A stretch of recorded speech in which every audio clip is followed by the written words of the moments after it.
নমস্কাৰ মৰমৰ ছাত্ৰ-ছাত্ৰীসকল, মোৰ ইউটিউব চেনেলৰ আজিৰ ভিডিঅ'টোলৈ তোমালোক সকলোকে স্বাগতম জনাইছোঁ।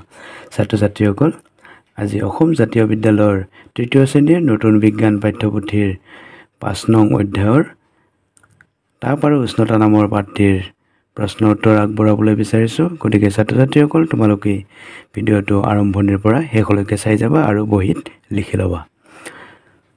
ছাত্ৰ-ছাত্ৰীসকল, মই ইতিমধ্যে আগৰ ভিডিঅ'ত আগৰ পাঠসমূহৰ প্ৰশ্ন উত্তৰসমূহ আগবঢ়াইছোঁ। গতিকে তোমালোকৰ প্ৰয়োজন আছে যদি ভিডিঅ'বোৰ এটা এটাকৈ প্লেলিষ্টত গৈ চাবা। তেন্তে পলম নকৰাকৈ আজিৰ ভিডিঅ'টো আৰম্ভ কৰিছোঁ। ১ নম্বৰ প্ৰশ্নত আছে, শক্তি কি এটা উদাহৰণ দিয়া। উত্তৰ, কাম কৰাৰ জোৰকে শক্তি বোলা হয়। উদাহৰণস্বৰূপে, এজন মানুহে এটা বস্তা দাঙিছে।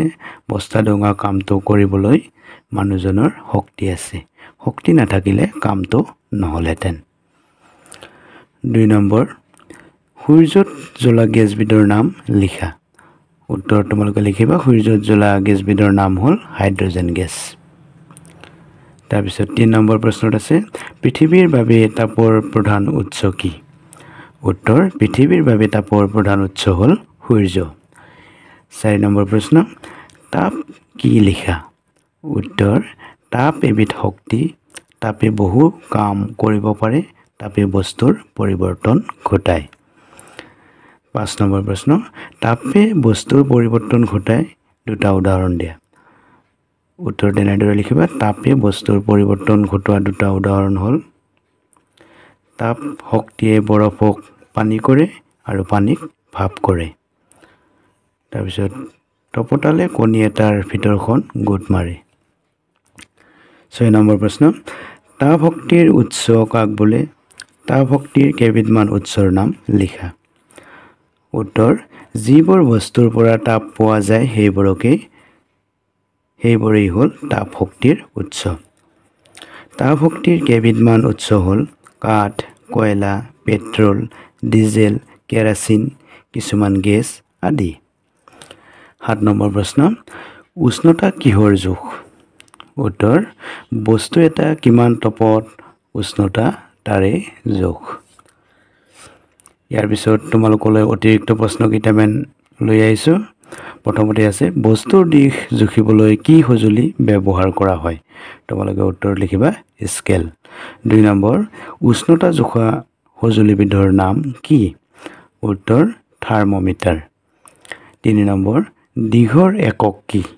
উত্তৰ, মিটাৰ। ৪ নম্বৰ, উষ্ণতাৰ একক কি?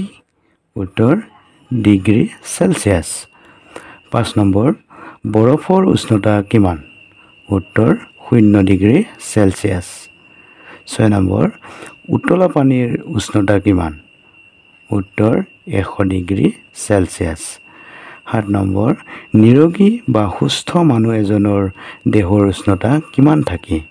উত্তৰ, প্ৰায় ৩৭ ডিগ্ৰী চেলছিয়াছ।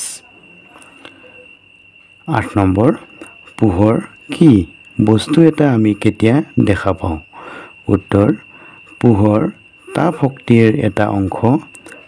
যেতিয়া বস্তু এটাত পোহৰ পৰে, তেতিয়া সেই পোহৰ ছিটিকি আমাৰ চকুত সোমায়, তেতিয়া আমি বস্তুটো দেখা পাওঁ।